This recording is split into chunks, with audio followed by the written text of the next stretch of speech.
नमस्कार दोस्तों, बहुत बहुत स्वागत है आपका हमारे इस प्रोग्राम आज की बात में। अगले आधे घंटे तक हम आपके साथ बातचीत करते रहेंगे। उम्मीद है कि आप लोग हमसे जुड़ चुके हैं। जो लोग जुड़ चुके हैं उनको मेरा नमस्कार, जो लोग बाद में जुड़ेंगे उनको भी मेरा नमस्कार, और जो लोग मुझे बाद में देखेंगे उनको भी नमस्कार। तो आज थोड़ा लेट हो गया है, क्षमा चाहता हूँ। शुरू करते हैं चाय के प्याले के साथ। तो योगी जी ने बड़ा सख्त कार्रवाई किया है देवरिया हत्याकांड में। आपको तो पता ही होगा कि 6 लोग मारे गए थे वहाँ पे। देवरिया का फतेहपुर गांव था।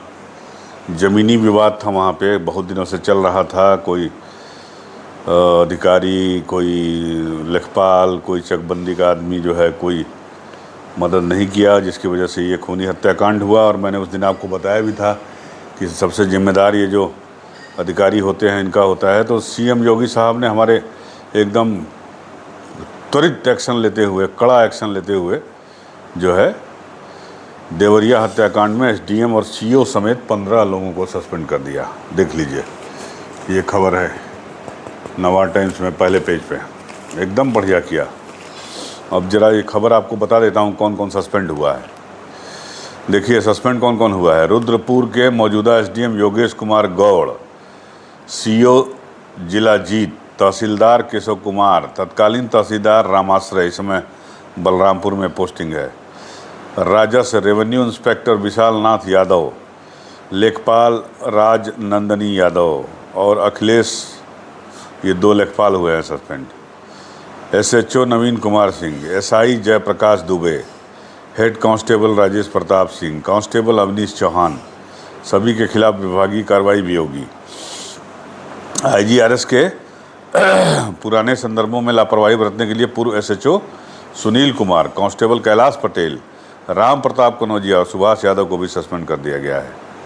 तो ये तो देवरिया में हुए 15 आदमी सस्पेंड, और 6 आदमी चकबंदी वाले जो है वो कौसाम्बी में भी सस्पेंड हुए, जहां ट्रिपल मर्डर हत्याकांड हुआ था। ये हैं कौसाम्बी में हुए 13 हत्याकांड में भी सरकार ने बड़ी कार्रवाई की है। 6 अधिकारियों और कर्मचारियों समेत सस्पेंड किया गया है कर्मचारियों को।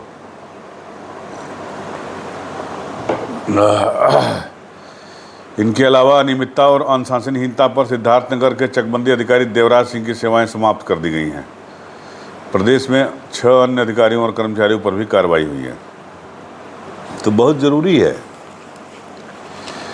ये लोग अगर अपना काम ठीक से किए होते तो ये सब थोड़ी होता। 9 आदमी की जान चली गई, 3 कौसाम्बी और 6 देवरिया में। ऐसा तो है नहीं कि लोग गए नहीं होंगे, शिकायत नहीं किए होंगे। लिखा भी है इस पर कि प्रारंभिक रिपोर्ट में पुलिस और प्रशासन की लापरवाही मिलने पर एसडीएम और सीओ सहित 15 लोगों को सस्पेंड किया गया है। 4 पूर्व एसडीएम के खिलाफ भी विभागीय कार्रवाई शुरू होगी। सीएम ने कहा कि दोषी कोई भी हो, हर एक पर कार्रवाई की जाएगी, कोई बच नहीं पाएगा। तो हमारे सीएम साहब ने जो है कड़ा एक्शन लिया है, ये ज़रूरी भी था। लोग बात नहीं सुनते हैं, शिकायत पर ध्यान नहीं देते हैं।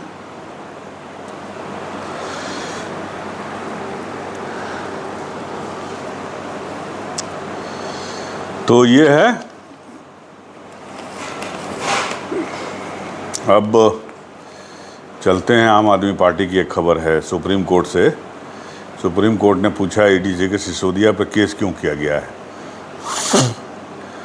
आबकारी नीति के मामले में आरोपी दिल्ली के पूर्व डिप्टी सीएम मनीष सिसोदिया की जमानत अर्जी पर सुनवाई के दौरान सुप्रीम कोर्ट ने ईडी से सवालों की झड़ी लगा दी।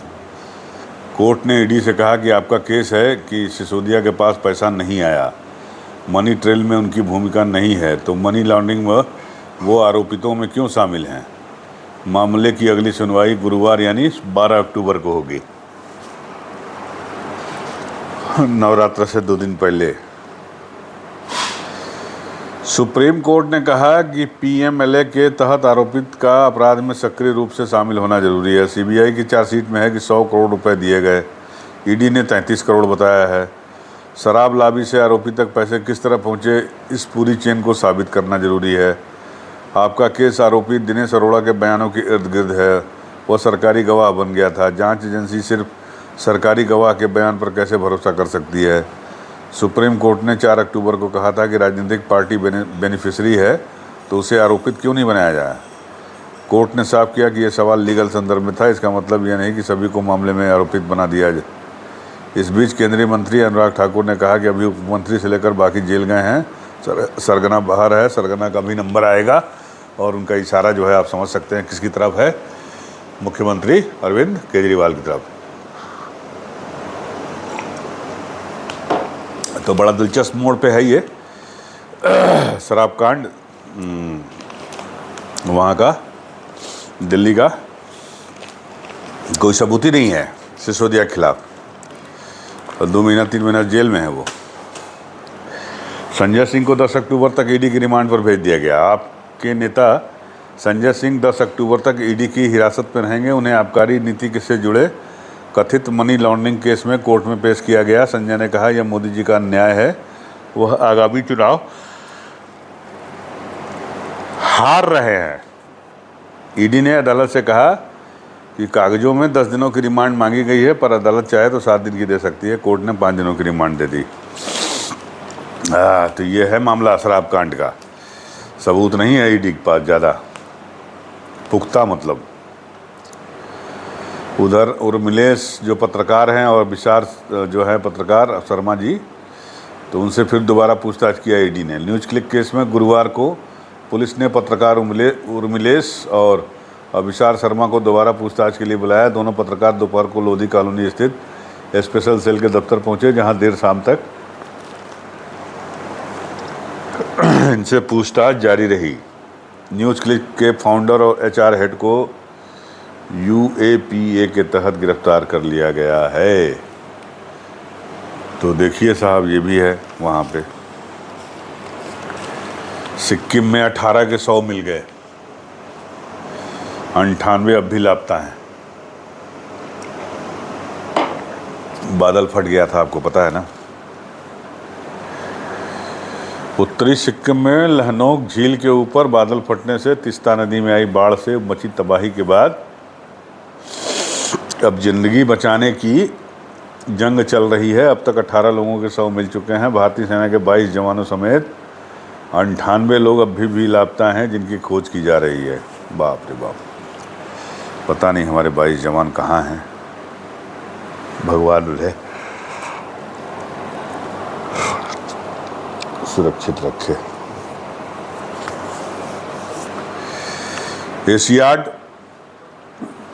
एशियाड का क्या खबर है भाई। देखिए, हमारा भारत जो है 21 गोल्ड, 32 सिल्वर, 33 ब्रॉन्ज के साथ 86 पदक जीत चुका है। अभी आज शुक्रवार है, शुक्र शनिचर और शायद इतवार को ख़त्म हो जाएगा।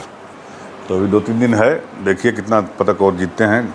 मुक्केबाजी में तो कल 5 लोग पहुंचे थे, लेकिन एक ही आदमी जीता कांस्य पदक, बाकी तो सब हार गए। एशियाई खेलों में भारत का शानदार प्रदर्शन गुरुवार को भी जारी रहा। उसने 3 गोल्ड, 1 सिल्वर और 1 ब्रॉन्ज मेडल पर कब्जा जमाया। स्क्वैश में भारत की दीपिका पल्लिकल और हरिंदर पाल संधू ने फाइनल में मलेशिया की जोड़ी को हराकर मिक्स डबल का खिताब जीता, लेकिन सौरभ घोषाल को सिल्वर मेडल से ही संतोष करना पड़ा। एशियाई खेलों में स्क्वैश में भारत का सर्वश्रेष्ठ प्रदर्शन रहा। भारत ने 2014 में पुरुष टीम स्पर्धा में स्वर्ण पदक जीता था, तो टीम का सर्वश्रेष्ठ प्रदर्शन था। चलिए साहब, देखिए क्या होता है। तो ये खबरें हैं छोटी मोटी जो मैंने आपसे शेयर की।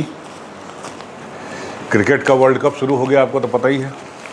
तो कल न्यूजीलैंड और इंग्लैंड का मैच था, तो इंग्लैंड जो चैंपियन है पिछली, वो हार गई। वर्ल्ड चैंपियन इंग्लैंड को 2023 वर्ल्ड कप के पहले मैच में हार का सामना करना पड़ा है। न्यूजीलैंड ने एक तरफा मुकाबले में इंग्लैंड को 9 विकेट से धो दिया।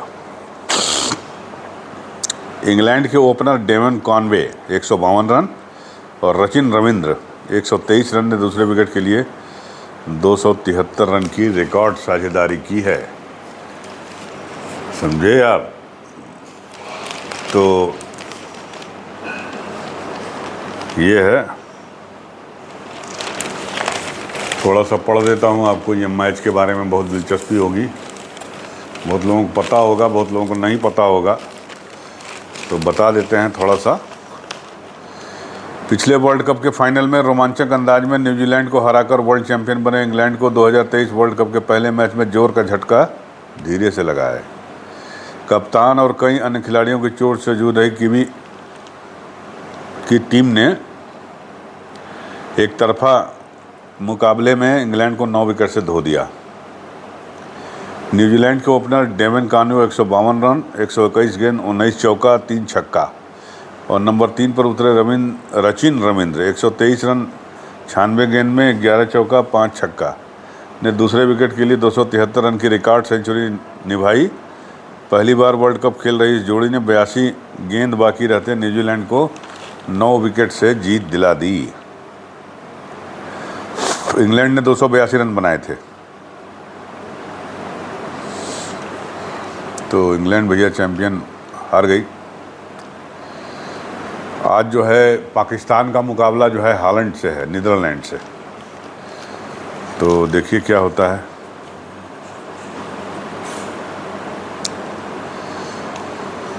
तो आज खबरें ज़्यादा नहीं हैं, अब वर्ल्ड कप की खबरें हैं। वर्ल्ड कप से लोग कह रहे हैं कि साहब इकोनॉमी भी मजबूत हो जाएगी, होटल जो है वो ख़रीदारी,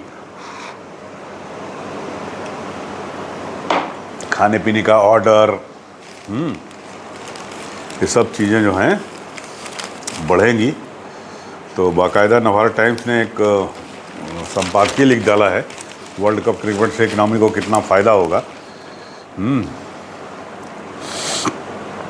10 टीमों के बीच देश के 10 शहरों में होने वाले 48 मुकाबले, मतलब 45 तो लीग मुकाबले होंगे और 3 जो है 2 सेमीफाइनल 1 फाइनल, 48 मुकाबले होंगे। और इसमें जो है इकनॉमी की रफ्तार भी जो है वो बढ़ेगी, ये कहना है इसका अखबार का। तो सामान्य से कम मानसून हुआ है हमारे देश में, तो इसकी वजह से थोड़ी चिंता है। लेकिन और अप्रैल से जून तिमाही में देश की इकनॉमी 7.8% बढ़ी। दूसरी तिमाही जुलाई सितंबर में ये वृद्धि 6.5 रहेगी और तीसरी तिमाही अक्टूबर दिसंबर में ये 6% से भी कम रहेगी, माने और कम हो जाएगी। तो ऐसे में वर्ल्ड कप का ये आयोजन तस्वीर को बेहतर बना सकता है। एक्सपर्ट का मानना है कि इस दौरान क्रिकेट लवर्स का उत्साह कई सेक्टरों में बिजनेस को बढ़ाएगा। यात्रा है, ट्रैवल है, होटल है, बड़े टीवी सेट जैसे मदों में खर्च बढ़ेंगे, फूड आइटम्स के ऑर्डर बढ़ेंगे, उपभोक्ताओं में खरीदारी की प्रवृत्ति बढ़ेगी। कुछ विशेषज्ञों का आकलन है कि वर्ल्ड कप के दौरान 18,000 से 22,000 करोड़ तक की खपत हो सकती है। इतना लोग सामान खरीदेंगे चाहे खाएंगे। आंकड़ों में बात करें तो तीसरी तिमाही जीडीपी ग्रोथ में इसे 10 बेसिस पॉइंट यानी 0.10% तक की बढ़ोतरी हो सकती है। तो चलिए, अच्छा है, लखनऊ में भी बड़ा धूमधाम हो रहा है। 11 तारीख को यहाँ मैच है एकाना स्टेडियम में, तो जाहिर सी बात है कि बहुत सारे लोग आएंगे तो भाई टैक्सी है, ट्रैवल है, खाना है, पीना है, होटल है,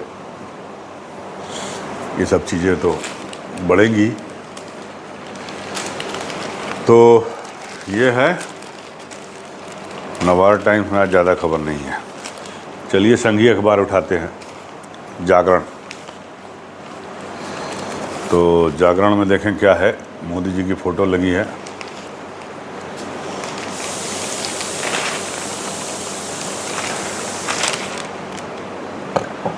इसमें भी वही खबर है, देवरिया के उपजिलाधिकारी व डिप्टी एसपी समेत 15 निलंबित हो गए।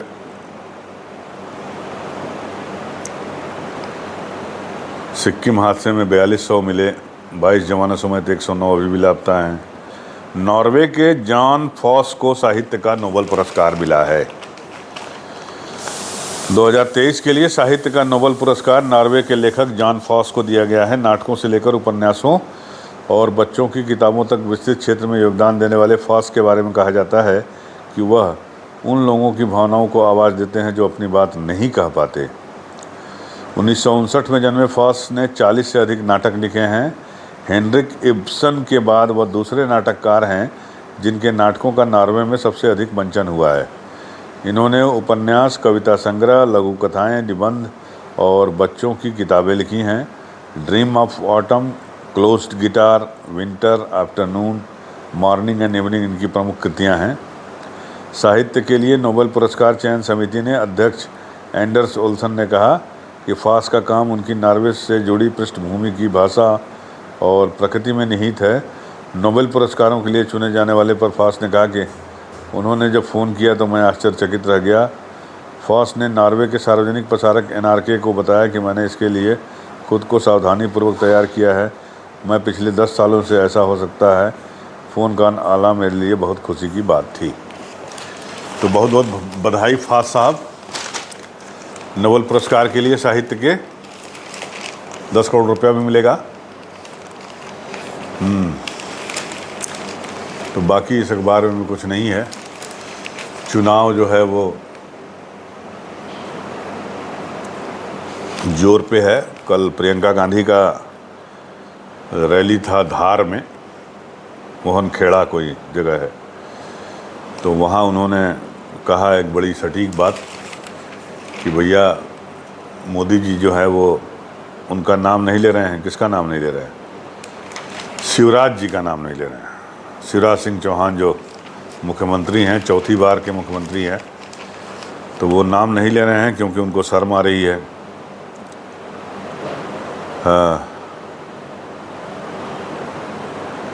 तो कल उन्होंने इस पे जो है तंज कसा और अपना चुनावी आगाज जो है वो शुरू कर दिया। मालवा निमाड़ में कांग्रेस का बड़ा फोकस है। दलित लोग वहाँ ज़्यादा है, आदिवासी, तो वो लोग जो है वहाँ फोकस किए हुए हैं। और मध्य प्रदेश का चुनाव जैसा कि आपको पता है कि फंस गया है। ऊँट किस करवट बैठेगा किसी को पता नहीं। ये हिंदू अखबार में आ गया मेरे सामने। हिंदू अखबार में देखें कुछ निकला है फ्रंट पेज पे, तो आपको साथ शेयर करते हैं। Sikkim flood death count rises over 14, 100 people missing. No evidence against Sisodia except for a statement. वही जो सरकारी गवाह बना है, ये सुप्रीम कोर्ट ने ईडी से कहा है। Supply copy of FIR to news click founder, court tells Delhi police. Delhi police को कहा है कोर्ट ने कि FIR की कॉपी जो है न्यूज़ क्लिक के फाउंडर पुरकायस्थ जी जो हैं उनको दिया जाए। तो ये खबरें हैं हिंदू के अखबार में। और बाकी तो आज कोई बड़ी खबर नहीं है। मोदी जी की रैली हुई है, उसके बारे में लिखा है, रायपुर से खबर है। Prime minister Narendra Modi said on Tuesday that political parties which nurture corruption and nepotism had looted the resource of the tribal society, but situation now are being reversed by his government. He was speaking at public meeting in Jabalpur, Madhya Pradesh. Jabalpur गए थे हमारे प्रधानमंत्री कल, तो उन्होंने कहा कि भाई ट्राइबल के जो भी वो हैं रिसोर्सेज है वो कांग्रेस वालों ने लूट लिया, लेकिन हमारी सरकार जो है वो उसको ठीक कर रही है। तो कल ही जो है प्रियंका की भी रैली हुई, प्रधानमंत्री मोदी की भी रैली हुई। तो अभी चुनाव का डेट अनाउंस नहीं हुआ है, लेकिन जोर लगा हुआ है। Shivraj is not going to be your CM any more, Priyanka tells voters. Priyanka की भी रैली छपी है यहाँ पे कि Congress national general secretary Priyanka Gandhi Vadra on Thursday took pot-shot at the ruling Bharatiya Janata Party over Madhya Pradesh Chief Minister Shivraj Singh Chauhan had not been named as a candidate in the list of 79 names so far. Nowadays, Modi ji shies away from taking his name. Shivraj is not going to be your CM anymore.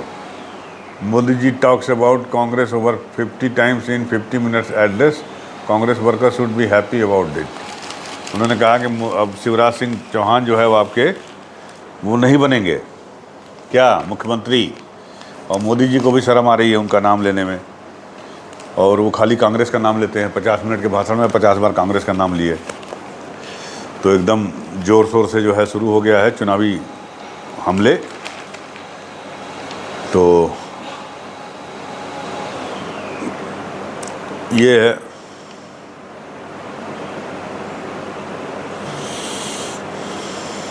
बाकी तो कोई खबर है नहीं।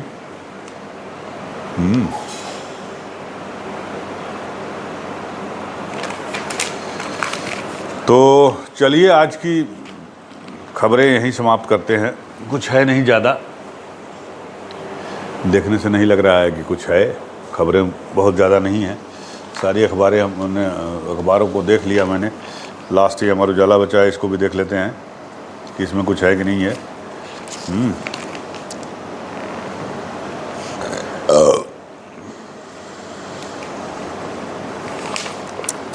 अमर उजाला में जो है पहले पेज पे रेनॉल्ट टिब्बर का विज्ञापन छपा है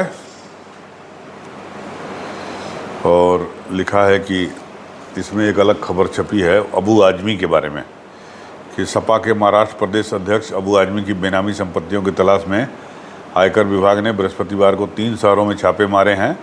आयकर विभाग लखनऊ की बेनामी शाखा ने यह कार्रवाई उनके करीबियों मुंबई, वाराणसी और लखनऊ स्थित ठिकानों पर की है। इसमें संपत्तियों से जुड़े कई दस्तावेज बरामद किए गए। ये कार्रवाई शुक्रवार को भी जारी रह सकती है। अबू आजमी जो है बड़े नेता हैं, समाजवादी पार्टी के, मुंबई में रहते हैं, आपको तो पता ही है। तो उनके ठिकानों पे छापामारी किया है इनकम टैक्स डिपार्टमेंट ने, जो आज भी जारी रह सकता है। उसके बाद छापे से बात करें तो कपिल शर्मा, हुमा कुरैशी और हिना खान को भी ईडी का सम्मन गया है। थोड़ा सा ये खबर अमर उजाला में छपी है फ्रंट पेज पे कि प्रवर्तन निदेशालय ईडी ने महादेव सट्टेबाजी ऐप से जुड़ी मनी लॉन्ड्रिंग के जांच के सिलसिले में कॉमेडियन कपिल शर्मा, अभिनेत्री हुमा कुरैशी और हिना खान को अलग अलग तारीखों पर पूछताछ के लिए रायपुर तलब किया है। ईडी ने इसके पहले अभिनेता रणबीर कपूर को 6 अक्टूबर को तलब किया था। ईडी उनका बयान दर्ज करेगी और ऐप प्रवर्तकों की ओर से उन्हें किए भुगतान के तरीके व प्रवाह को समझने की कोशिश करेगी। ईडी का आरोप है कि इन कलाकारों ने या तो महादेव ऐप का प्रचार किया था या विदेश में हुई ऐप के प्रवर्तक की शादी में कार्यक्रम दिया था और कार्यक्रम देने के बदले मोटी रकम वसूली थी। तो भैया देखिए, अब रणबीर कपूर, हुमा कुरैशी और कौन है, हिना खान, कपिल शर्मा, अपने कपिल शर्मा भी तो मोटा पैसा कमा रहे हैं आजकल। आप तो देखते ही होंगे उनका कॉमेडी शो। बड़े बड़े एक्टर जो है तरसते हैं कॉमेडी शो में आने के लिए, सोचते हैं कि हमको भी बुला लें भैया कपिल शर्मा जी। अच्छा देखिए, इसके बिजनेस पेज पे खबर छपी है कि टमाटर की कीमत घटने से शाकाहारी थाली 17 और मांसाहारी थाली 9% सस्ती हो गई है। अब ये पता नहीं खबर, ये बताइए कि किसी थाली का दाम बढ़ जाए, 40 रुपये से 50 रुपया हो जाए शाकाहारी खाना, और उसके बाद टमाटर का रेट घट जाए। जब टमाटर का रेट बढ़ा होता है तो थाली से टमाटर या तो ख़त्म हो जाता है या तो बहुत कम रहता है दर्शन भर का। तो कभी कोई ऐसा होटल देखा है आपने जो कि थाली का दाम एक बार बढ़ा दे तो फिर थाली का दाम घटा दे? अगर टमाटर या प्याज सस्ता हो गया तो, मतलब महंगा होने पर दाम बढ़ा दे और सस्ता हो गया तो दाम घटा दे। ऐसा मैंने तो नहीं देखा, आपने अगर कहीं देखा हो तो बताइएगा। एक बार किसी चीज़ का दाम बढ़ जाता है तो दुकानदार और बिजनेसमैन जो है उस दाम को कम करते हैं क्या? बहुत रेयर ही ऐसा होता है। अखबार में छपा है कि दाम कम हो गया। आज हम पता लगाएंगे लखनऊ में, देखते हैं कि दाम कम हुआ है कि नहीं हुआ है, क्या हुआ है। तो आज ज़्यादा खबरें नहीं हैं। मुझे उम्मीद है कि अब आज शुक्रवार है तो कल शनिवार, परसों रविवार, यानी वीकेंड शुरू हो जाएगा। अपना वीकेंड आप प्लान करिए अच्छे से। सिनेमा नमा कोई आ रहा हो तो देखिए, साथ ही साथ हमारा चैनल भी आप देखते रहिए। अपना प्यार, स्नेह, दुलार बनाए रखिए। मिलते हैं फिर आपसे अगले वीडियो में। तब तक के लिए नमस्कार।